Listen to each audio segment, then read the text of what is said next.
Hello friends, मैं साजिद सैफ़ी। आपका स्वागत है आपके अपने channel life I study IAS में। जैसा कि आपने थंबनेल पर देख लिया है, आज जो हम बात करने वाले हैं एमएड सेकंड सेमेस्टर का पेपर है सोशोलॉजिकल फाउंडेशन ऑफ एजुकेशन में शिक्षा का समाजशास्त्रीय आधार। इसका हम आपके लिए ओरिजिनल पेपर विद आंसर की के साथ लेकर आए हैं। तो ये आपके लिए वीडियो हेल्पफुल रहने वाली है। अगर आप चैनल पर पहली बार आए हैं, चैनल को सब्सक्राइब कर लें और अगर आप वीडियो पसंद आती है आपको तो वीडियो को लाइक कर दें। आप देख सकते हैं आपकी स्क्रीन पर ये पेपर आ गया है, एमएड सेकंड सेमेस्टर का पेपर है और ये जो पेपर है 2022-23 का है और ये पेपर का टाइटल आप देख सकते हैं, सोशोलॉजिकल फाउंडेशन ऑफ एजुकेशन। अब ये जो वीडियो आपकी हेल्पफुल रहने वाली है। जैसे कि यूनिवर्सिटी इस टाइम एग्ज़ाम होने वाले हैं, राजा महेंद्र प्रताप और doctor BR Ambedkar university Agra, और इसके अलावा जो भी यूनिवर्सिटी में ये पेपर है उन सभी में हेल्पफुल रहने वाली है। चलिए तो वीडियो को शुरू करते हैं। यह आपके स्क्रीन के सामने पहला क्वेश्चन आ चुका है और ये पहले पूछा गया है, शैक्षिक समाजशास्त्र का विषय क्षेत्र है, यानी कि स्कोप ऑफ एजुकेशनल सोशोलॉजी। अब देखिए, शैक्षिक की बात हो रही है, यानी कि शिक्षा की बात हो रही है। जहाँ भी शिक्षा आएगा वो हमारा आंसर सही हो जाएगा। तो पहले ऑप्शन में आप देख सकते हैं शिक्षा की बात होगी, शिक्षा और समाज।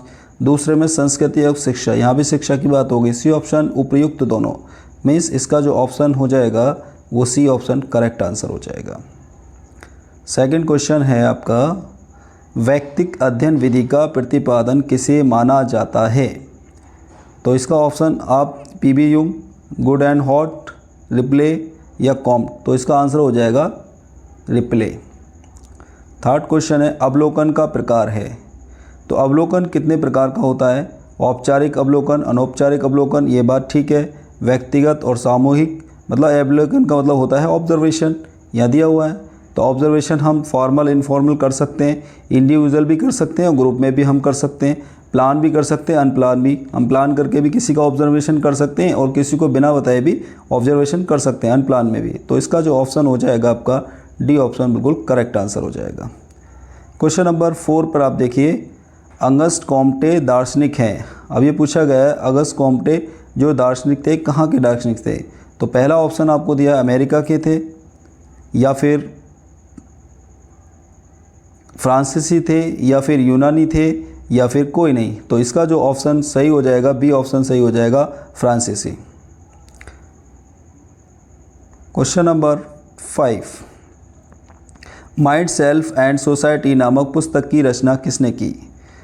मानिस ने की, या फिर मीड ने की, या मिलिस ने की, या ग्रीन ने की?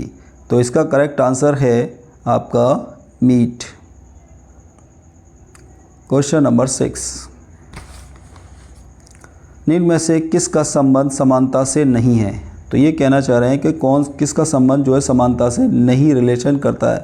तो आप देखिए, पहला ऑप्शन है अल्पसंख्यकों की शिक्षा, ठीक है, यहाँ पे शिक्षा की बात हो रही है, समानता की बात होगी।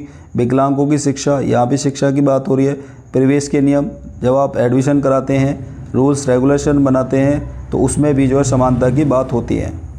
और क्वेश्चन नंबर 5 जो कहा गया है इसके अंदर, अधिगम पठार, क्या अधिगम को पठार में समानता होती है? नहीं होती। लर्निंग प्लेटू, तो कहीं पर ज़्यादा कहीं पर कम।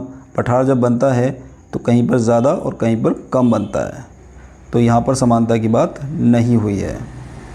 नंबर 7 में कहा, संस्कृति का अर्थ है, जो कल्चर है उसका मीनिंग क्या है, ये पूछा गया है। तो कल्चर का मीनिंग बताना है आपको। सजाना संवारना है क्या, या पवित्रता करना है, या मांजना है, या सभी? तो कल्चर में हमारा सभी आ जाते हैं, हमारा रहन सहन, खान पान, सारी चीज़ें हम कल्चर के अंदर इंक्लूड करते हैं। तो ऑप्शन हो जाएगा इसका डी ऑप्शन बिल्कुल राइट आंसर हो जाएगा। फिर क्वेश्चन नंबर 8 पूछा गया है, प्रिंसिपल ऑफ एजुकेशन सोशोलॉजी पुस्तक किसने लिखी? ये सीधा थॉट है, किसने लिखी? जॉर्ज पेने ने लिखी, एडम ने लिखी? तो इसका जो आंसर हो जाएगा जॉर्ज पेने। तो ये ऑप्शन बिल्कुल सही आंसर है, जॉर्ज पेने। क्वेश्चन नंबर 9 क्वेश्चन नंबर 9 आया है, स्कूल लैटिन शब्द किससे बना है? तो पता होगा स्कूल का जो सीधा सीधा आंसर ये याद होगा, स्कॉला से बना है। ठीक है। Question number 10। क्वेश्चन नंबर 10 में पूछा गया किसने कहा समाज सामाजिक संबंधों का जाल है। जो समाज है सामाजिक संबंधों का जाल किसने कहा, तो याद रखेंगे मैकाइवर ने कहा है। क्वेश्चन नंबर 11 सामाजिक स्त्रीकरण की परिसीमा है। जो सामाजिक स्त्रीकरण की उसकी क्या सीमा हो सकती हैं। परिसीमन की बात है, डी मैरिड पूछी गई है, ठीक है, मैरिड नहीं पूछी गई है। तो ऑप्शन देख सकते हैं, इसमें पूछा गया आधुनिकरण है क्या, मनोग्लानि है क्या, अनुभव है क्या, उपयोग सभी है। तो इसमें उपयोग सभी नहीं होगा, इसमें आपसे डी मैरिड पूछी गई है, परिसीमा पूछी गई है। तो इसका जो आंसर होने वाला है, इसका आंसर ए हो जाएगा, मनोग्लानि। Question number 12। क्वेश्चन नंबर 12 का है किसने कहा शैक्षिक समाजशास्त्र की संक्षिप्त परिभाषा यह है कि यह शिक्षा और समाज के पारस्परिक संबंधों का अध्ययन है। तो यहाँ पर इसमें क्वेश्चन में डाउट है तो आप लगा लीजिए, इसमें डाउट है, किसी को अगर आंसर मिलता है तो कमेंट बॉक्स में बता दें। क्वेश्चन नंबर 12 हो गया है आपका। क्वेश्चन नंबर 13 निम्न में से कौन सा शिक्षा का शाब्दिक अर्थ नहीं है। तो शिक्षा के आपने शाब्दिक अर्थ पढ़े होंगे जिसमें कई सारे अर्थ आते हैं, अर्थ, art to lead out, to bring forth, to know, to culturisation. तो कल्चराइजेशन की तो बात होती नहीं है इसके अंदर, तो ये तीनों ऑप्शन सही है, अंदर से बाहर निकलना, अग्रसारित करना, जानना। लेकिन जो नहीं पूछा गया है तो इसका जो आंसर हो जाएगा डी ऑप्शन, सांस्कारिक करना। ठीक है, ये ऑप्शन हो जाएगा। क्वेश्चन नंबर 14 में पूछा गया प्रजातांत्रिक देश में शिक्षा का उद्देश्य नहीं है। तो इसमें नहीं पूछा गया, ये ध्यान रखना, यह नहीं पूछा गया है। तो व्यावसायिक कुशलता का विकास करना, व्यक्तिवादी दृष्टिकोण का विकास करना, या सामाजिक कुशलता का विकास करना, या आधुनिकीकरण का विकास करना। तो प्रजातांत्रिक मतलब डेमोक्रेटिक कंट्री की बात करें जहाँ पर जो है सभी को समान अवसर मिलते हैं, उसको डेमोक्रेटिक होता है। तो आप देख सकते हैं यहाँ पर कौन सा नहीं हो सकता है। तो सामाजिक कुशलता, समाज की बात हो रही है, ये भी बात सही है। और इसमें व्यक्तिवादी दृष्टिकोण मतलब इंडिविजुअल, सबके अपने दृष्टिकोण को महत्व दिया जाता है।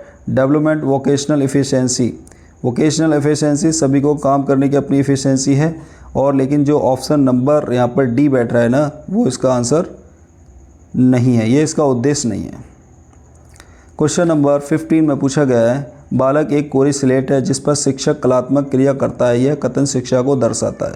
ये कथन किस क्या दिखाता है, एक विज्ञान के रूप में बताता है, या फिर एक प्रक्रिया के रूप में बताता है, या फिर एक उत्पाद के रूप में बताता है, या फिर एक कला के रूप में। तो ये आपको पता ही है, शिक्षा जो है एक कला के रूप में है। तो डी ऑप्शन इसका सही आंसर हो जाएगा।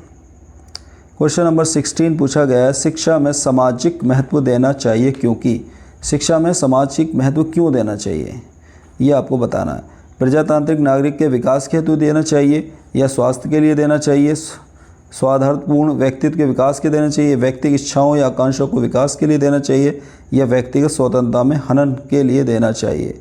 तो देखिए, शिक्षा में सामाजिक महत्व का मतलब वही है कि आप जो है प्रजातांत्रिक नागरिक का विकास कर रहे हैं। ठीक है, डेमोक्रेटिक सिटीजनशिप आप बना रहे हैं। क्वेश्चन नंबर 17 में पूछा गया भारतीय संविधान के अनुच्छेद 45 का संबंध सीधा सीधा आपको आर्टिकल 45 पूछा गया है। तो इसमें जो है 45 क्या कहता है, बालकों को निःशुल्क और अनिवार्य शिक्षा की बात करता है। तो ये ऑप्शन बिल्कुल सही है। 18वें सीटों के आरक्षण का प्रावधान भारतीय संविधान के अनुच्छेद 374 की बात की जा रही है, यानी कि आर्टिकल 334। तो इसमें कौन कौन से हो सकते हैं, अनुसूचित जाति के लिए, अनुसूचित जाति के लिए, या अनुसूचित जनजाति के लिए, या पिछड़ी जाति के लिए, या किसी और के लिए। तो आप देख सकते हैं ये दो है ना, अनुसूचित जाति और जनजाति, इनके लिए है। तो इसके अकॉर्डिंग ए ऑप्शन बिल्कुल सही हो जाएगा हमारा। फिर 19 में पूछा गया भारतीय संविधान का अनुच्छेद 15(3) का किससे संबंध।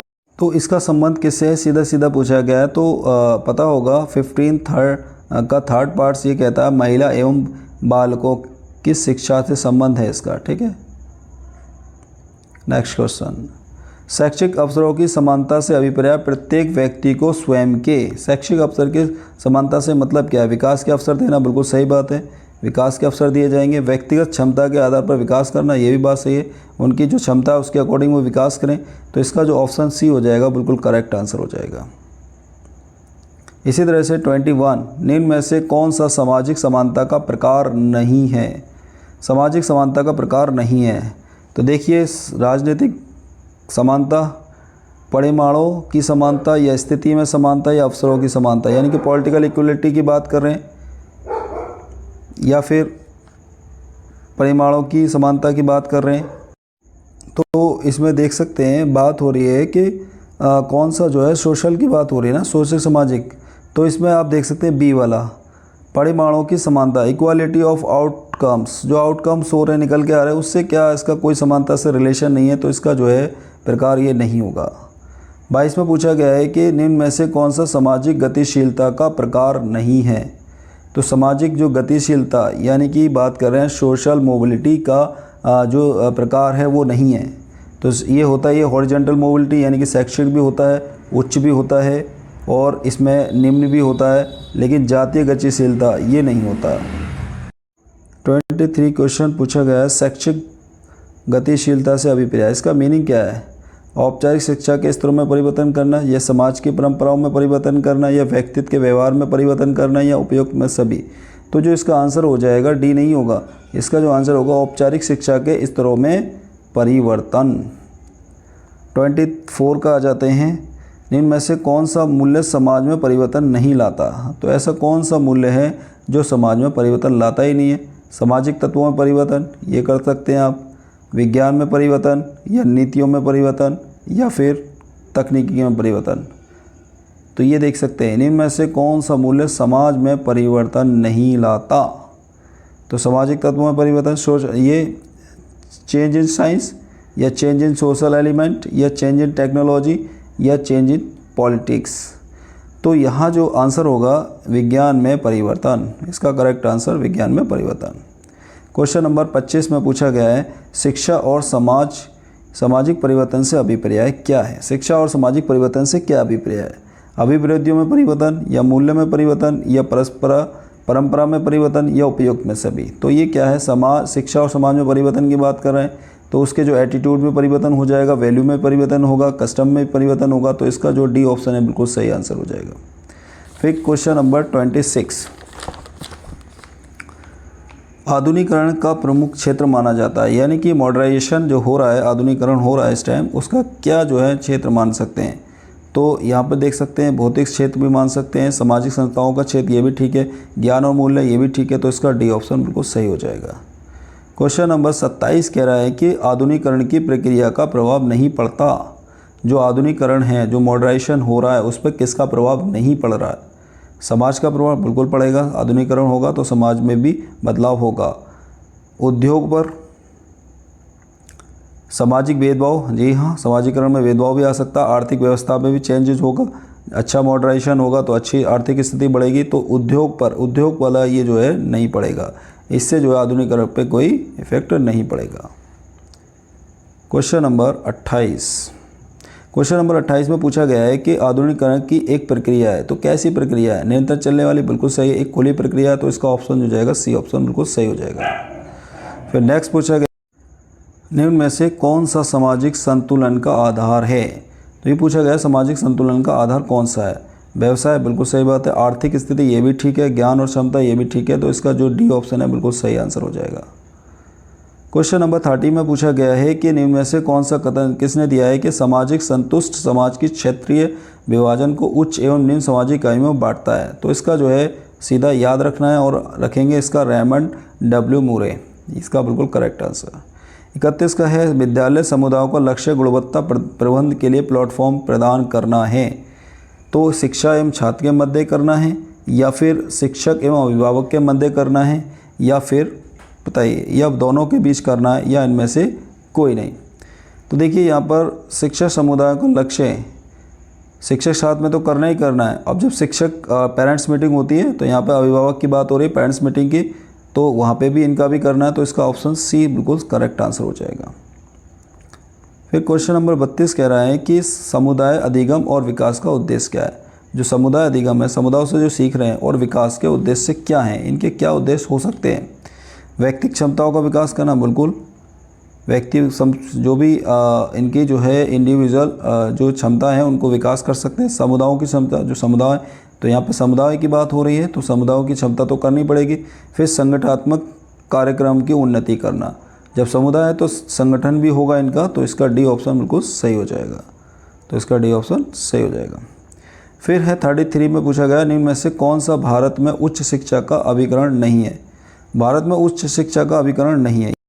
तो उच्च शिक्षा के लिए मानव विकास मंत्रालय, ठीक है, MHRD ये होता है, और यूनिवर्सिटी ग्रांट कमीशन भी काम करती है इस पर, और उच्च शिक्षा विभाग भी है। लेकिन जो सांस्कृतिक मंत्रालय है ये उच्च शिक्षा विभाग नहीं है। 34 में निम्न में से कौन सा कारक सामाजिक सांस्कृतिक विविधता को प्रभावित नहीं करता। तो इसमें देख सकते हैं इसमें नहीं पूछा गया है, तो नहीं पर ध्यान देंगे। व्यक्तिगत अंतःक्रिया बिल्कुल प्रभाव करेगी, भिन्न पृष्ठभूमि होंगी तो उससे भी प्रभाव होगा, सामाजिक विज्ञान ये भी होगा, लेकिन कंपनियों की नीतियों से हमारा कोई प्रभाव नहीं पड़ने वाला इस पर। कंपनी की नीति क्या होती है उससे कोई हमारा इफेक्ट नहीं पड़ेगा। नेक्स्ट 35, भारतीय परंपरा के अनुक्रम में शिक्षा की प्रक्रिया की भूमिका है। क्या है? नंबर 1 पूछा गया आलोचनात्मक विचारधारा के विकसित करना या समस्याओं का समाधान करना। बिल्कुल दोनों ही हैं। भारतीय परंपरा की अनुकूल शिक्षा की प्रक्रिया में आपका दोनों ही शामिल हैं, तो इसका जो ऑप्शन हो जाएगा सी ऑप्शन बिल्कुल राइट हो जाएगा। फिर 36 में पूछा गया है संस्कृति के कार्यात्मक विशेषता में शामिल किया जाता है। तो संस्कृति में क्या क्या है? संस्कृति हमारी जो कल्चर है उसमें क्या क्या इंक्लूड हो सकता है, तो हमारे विचार कैसे हैं तो वो भी हमारे इंक्लूड होंगे। भावनाएं हमारी क्या, हम अपने संस्कृति के बारे में क्या भावना रखते हैं, क्या व्यवहार है हमारा उनके साथ, तो इसका जो ऑप्शन हो जाएगा डी बिल्कुल सही हो जाएगा। तो डी ऑप्शन सही हो जाएगा। नेक्स्ट है हमारा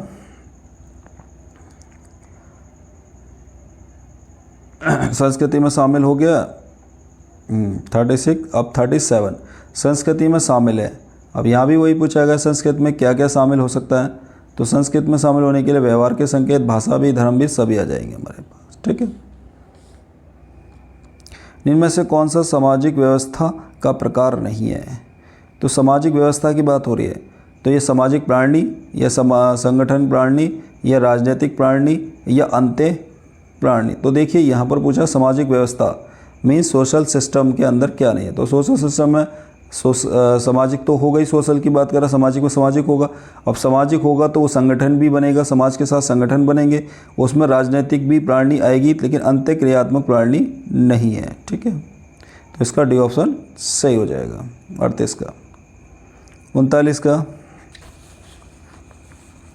39 का निम्न में से कौन सा सामाजिक व्यवस्था का तत्व नहीं है? इसमें तत्व पूछा गया, कौन सा तत्व नहीं है?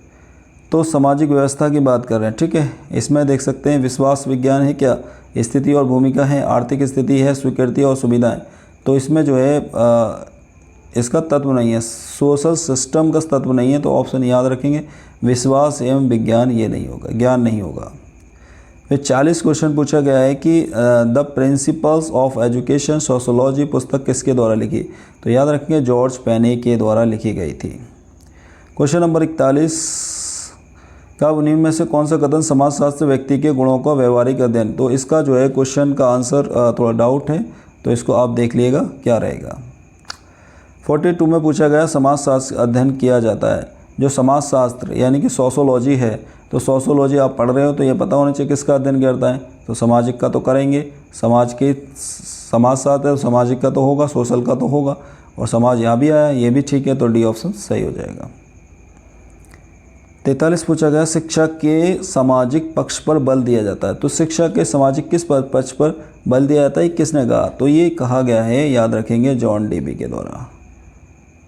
नेक्स्ट पूछा शैक्षिक समाजशास्त्र को विकसित करने का श्रेय किसको जाता है? शैक्षिक विकास को किसको श्रेय देंगे? आर्म्स कॉम्प्टे को देंगे। इसका जो आंसर हो जाएगा सीधा सीधा डी ऑप्शन सही हो जाएगा। 45 का पूछा है शिक्षा में समाजशास्त्र के सिद्धांत का अनुप्रयोग को क्या कहा जाता है? शिक्षा कहा जाता है या सामाजिक शिक्षा कहा जाता है या फिर आपका शिक्षा का समाजशास्त्र कहा जाता है? अब देखिए सीधा नाम से ही पता चल रहा है शिक्षा में समाजशास्त्र, समाजशास्त्र तो शिक्षा का समाजशास्त्र ही हो जाएगा, तो सी ऑप्शन बिल्कुल करेक्ट हो जाएगा।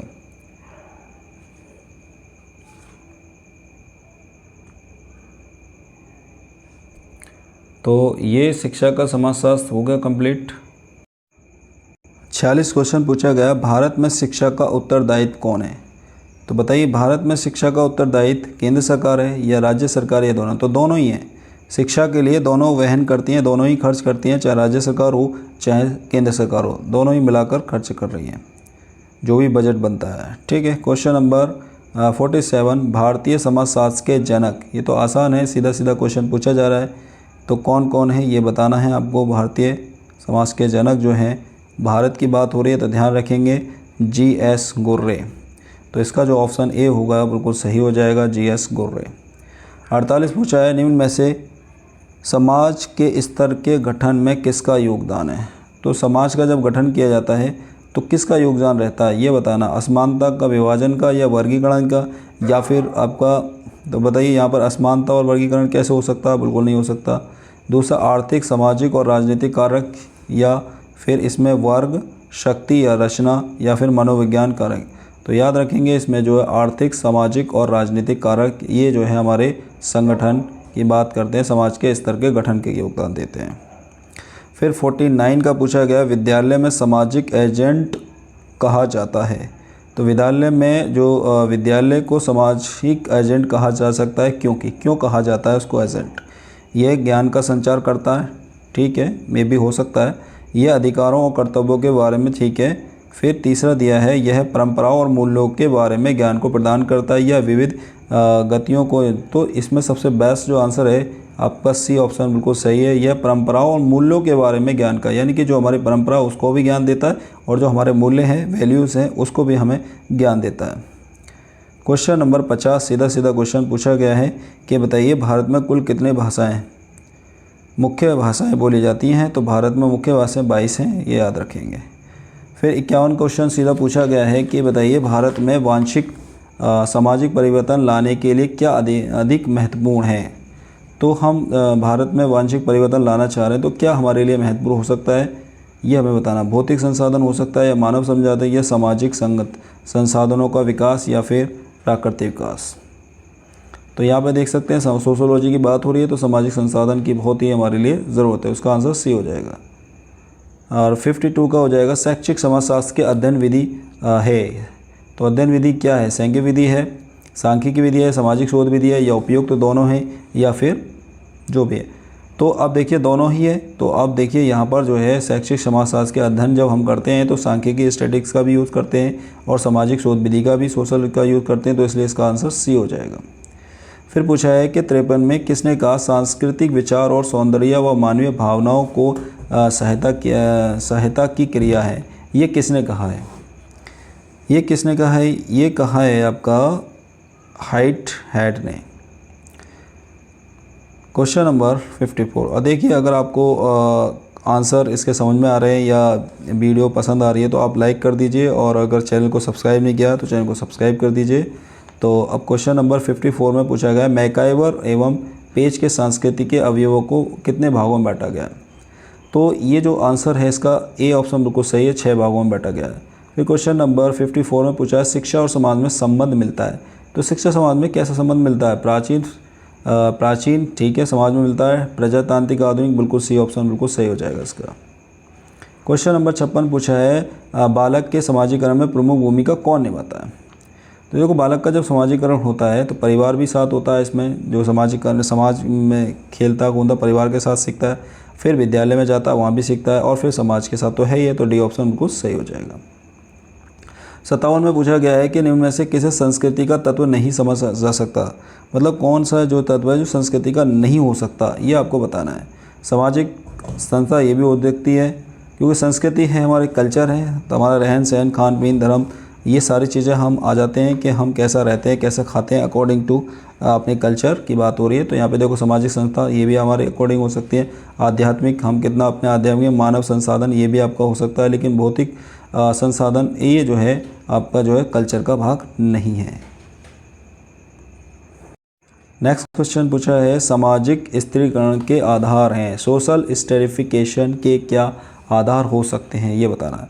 तो देख सकते हैं यहाँ पर इसके जन्म और आयु के अकॉर्डिंग भी हम डिवाइड करते हैं समाज को। लिंग और व्यवसाय के अकॉर्डिंग भी हम उसको डिवाइड कर रहे हैं। धर्म के और निवास के आधार पर डिवाइड करते हैं, बिल्कुल सही है। तो इसको आंसर डी ऑप्शन सही हो जाएगा। फिर 59 का पूछा गया है कि सामाजिक परिवर्तन है, कैसा परिवर्तन है? देखो सामाजिक है तो सामाजिक का ही तो होगा, सामाजिक संबंधों का, सामाजिक उपलब्धियों का, सामाजिक मूल्यों का या सभ्यता को। तो लेकिन यहाँ पर सोशल चेंज की बात हो रही है, तो सामाजिक संबंध कैसे हैं हमारे, तभी तो चेंज पता चलेगा। तो ऑप्शन ए सही हो जाएगा। फिर 60 में पूछा किस आयोग ने परंपरागत भारतीय समाज के शिक्षा के उद्देश्यों को आधुनिकीकरण में शामिल किया। तो इसका आंसर हो जाएगा कोठारी आयोग। 60 का जो आंसर है वो कोठारी आयोग हो जाएगा। 61 पूछा है किसने कहा आधुनिकता पश्चिमीकरण की देन है। तो ये याद रखना है, आधुनिकता पश्चिमी देन है, ये किसने कहा, सीधा लर्नर ने कहा है। फिर क्वेश्चन पूछा है 62 का धर्मनिरपेक्ष शब्द किस वर्ष जोड़ा गया। तो धर्मनिरपेक्ष जो शब्द है वो कब जोड़ा गया, 1976 में जो संविधान संशोधन हुआ था 42 में, उससे पहले यानी कि 1972 में। फिर 63 में पूछा गया है शैक्षिक अवसरों की समानता पर सर्वप्रथम विचार किस आयोग ने किया। शैक्षिक अवसरों की समानता के लिए कौन सा जो आयोग है उसने सबसे पहले अपना विचार दिया है, ये सीधा पूछा गया है। तो ज़्यादातर विचार यहाँ पर देख सकते हैं, सैडलर आयोग, राधाकृष्ण समुदाय आयोग, तो ज़्यादातर विचार तो कोठारी आयोग ने दिए, तो और इसको भी कोठारी आयोग ने ही दिया था। क्वेश्चन नंबर 64 पूछा गया है कि अनुसूचित जातियों के लिए प्रशासनिक संबंधी विशेषता क्या गई। अनुच्छेद 44, तो याद रखेंगे 244 था। 65 शिक्षा को संविधान की समृद्धि में कब रखा गया, ये तो आपको पता होगा, ये 1976 में रखा गया। 66 क्वेश्चन पूछा गया है कि विद्यालय बच्चों के डैश विकास के लिए महत्वपूर्ण होते हैं। किसके लिए विकास के, मानसिक विकास भी होता है, व्यवहारिक विकास भी होता है, और आपका आदर्श या मूल्य का विकास होता है। तो इसका डी ऑप्शन बिल्कुल सही हो जाएगा। फिर पूछा है 67 का किसने कहा सामाजिक गतिशीलता एक व्यक्ति का एक सामाजिक समूह से दूसरे में चला जाना ही कहलाता है। 67 का आंसर क्या होगा, तो याद रखना है इसका सोरोकिन, आंसर बिल्कुल सही हो जाएगा। सामाजिक गतिशीलता के प्रकार हैं, सामाजिक गतिशीलता उसके क्या प्रकार हो सकते हैं। तो देखिए सामाजिक गतिशीलता या कि मोबिलिटी, गति होना मतलब चेंज होते रहना, तो इसमें समतल सामाजिक गतिशीलता या उद्यत यानी कि हॉरिजेंटल भी होता है, वर्टिकल भी होता है। तो ऑप्शन इसका सी बिल्कुल सही हो जाएगा। तो इसको इंग्लिश में याद रख सकते हैं, हॉरिजेंटल वर्टिकल। फिर 69 में पूछा गया सामाजिक परिवर्तन को प्रभावित करने वाले कारक हैं। सामाजिक जो परिवर्तन है उसको कौन कौन से कारक हमारे प्रभावित कर सकते हैं। तो देख सकते हैं मनोवैज्ञानिक कारक, भौगोलिक कारक, प्रायोगिक कारक सारे ही हमारे कर सकते हैं। डी ऑप्शन सही हो जाएगा। क्वेश्चन नंबर 17 का आप देख सकते हैं। क्वेश्चन पूछा गया है कि UNO का पूरा नाम बताना है, यानी कि फुल फॉर्म बतानी है UNO की। तो बहुत आसान है ये तो, यूनाइटेड नेशन ऑफ ऑर्गेनाइजेशन। तो याद रखेंगे यूनाइटेड नेशन ऑफ ऑर्गेनाइजेशन। 71 यानी कि 71 क्वेश्चन में पूछा गया शैक्षिक अवसरों की समानता की आवश्यकता क्यों है। तो शैक्षिक अवसर की अगर समानता मिल जाए, सभी को समान अधिकार मिल जाए, तो लोकतंत्र की रक्षा हो सकती है, वर्ग विभेद में समाप्ति, जो विभेद हो रखा है वो समाप्त हो जाएगा, और समाज में उन्नयन की उन्नति भी होना शुरू हो जाएगी। तो इसके लिए इसका जो ऑप्शन हो जाएगा डी ऑप्शन बिल्कुल सही आंसर हो जाएगा। नेक्स्ट क्वेश्चन है इसमें कि पूछा गया है कि बताइए शैक्षिक अवसरों की असमानता के कारण, मतलब असमानता क्यों है, शैक्षिक अवसरों में समानता क्यों नहीं है। तो निर्धनता की वजह से हो सकता है, या आपके विद्यालय की कमी की वजह से हो सकता है, या बालक बालिकाओं की शिक्षा में अंतर। यहाँ जी तो इसमें निर्धनता, गरीब है तब भी जो है लोग पूरी तरह से समानता नहीं है। कुछ लोग एजुकेशन शिक्षा सही से ले पा रहे हैं, कुछ नहीं ले पा रहे। विद्यालय की कमी की वजह से भी कभी कभार हो रहा है, कहीं पे विद्यालय नहीं है तो तब भी शिक्षा नहीं ले पा रहे, दूर दराज से लोग नहीं आ पा रहे। बालक बालिकाओं में शिक्षा में अंतर के, हम बालकों को पढ़ाएंगे बालिकाओं को नहीं पढ़ाएंगे, तो वहाँ भी शैक्षिक अवसरों की असमानता दिखाई दे जाती है। तो इसलिए जो इसका आंसर हो जाएगा डी ऑप्शन बिल्कुल सही हो जाएगा। फिर क्वेश्चन पूछा गया है 71 का कि इनमें से कौन सा पारिवारिक संस्थान का उद्देश्य नहीं है। तो ये नहीं वाले आंसर जरूर देखेंगे, नहीं पूछा गया है। तो देखिए सबसे पहला बच्चों का पालन पोषण करना, ये जो है पारिवारिक संस्था यानी कि परिवार की जो है जिम्मेदारी है। दूसरी पीढ़ी पर परंपराओं को स्थानांतरित करता है, ये भी बात सही है। फिर तीसरा सहानुभूति भावना भी पहचान करना, ये बात, लेकिन समाज जनसंख्या बढ़ाना समाज की, ये इसका जो है उद्देश्य नहीं है।